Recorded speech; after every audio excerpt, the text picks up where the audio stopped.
Votre premier baiser, c'était à la fin de Vivo Perle, des apostrophes Andrea Bocelli et Hélène Segara, Still Loving You de Scorpion ou encore If I Could Turn Back the Hands of Time de R. Kelly. Alors, désolé d'être cru, mais vous appartenez à une époque révolue. Comme tous les vieux, de plus de 20 ans, quoi, vous avez chopé sur un slow, ou pire, au jeu de la bouteille. Sachez que ça n'existe plus. Le slow a tout simplement été éradiqué de la surface de la Terre. Au point qu'un spectacle et un reportage sonore sur les survivants qui ont connu l'âge d'or de cette musique ont été créés. Pour une dernière danse, tout vieux schnock qui se respecte a sa petite histoire avec le slow. C'est évidemment le cas de Thomas Guillot Bataille, le créateur du spectacle L'âge du slow * avec Maya Bocquet.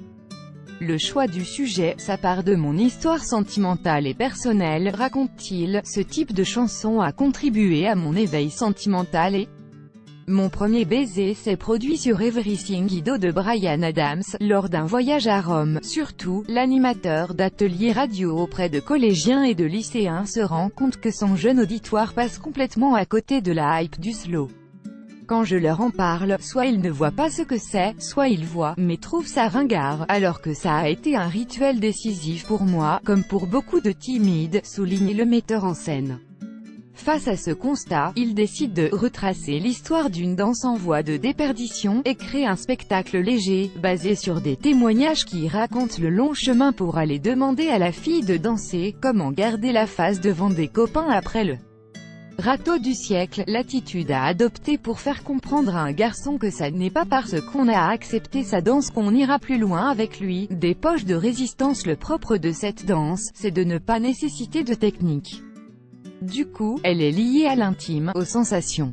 Quand on raconte nos souvenirs de slow, on sent l'émotion rejaillir, explique Thomas Guillot Bataille. Le slow en tant que moment rituel cristallise des choses très fortes dans la mémoire.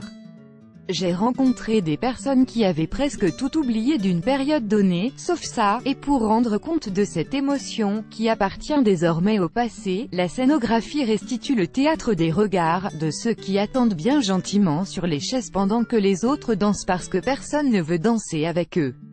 À la fin de la représentation, le slow n'est pas mort.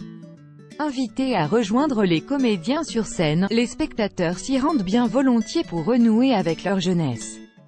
D'ailleurs, Thomas Guillot Bataille a identifié des poches de résistance du slow, les mariages ou les colonies de vacances, parce que c'est chapeauté par des adultes qui ont eux-mêmes connu le slow. Mais les jeunes ne reproduisent pas l'expérience dans leur soirée ensuite, et ils ont bien raison. Les jeunes ont raison, on a beau toujours trouver que c'était mieux avant, en vrai, non.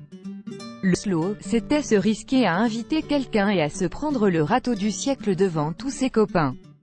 C'était devoir dire non, gentiment mais fermement au pire garçon du collège.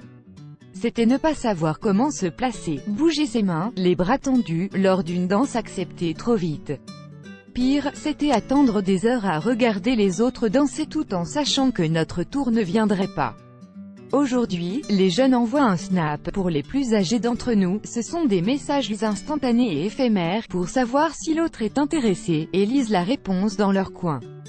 Difficile de les en blâmer, même s'il y a peu de chances que le slow soit dans la suite du programme.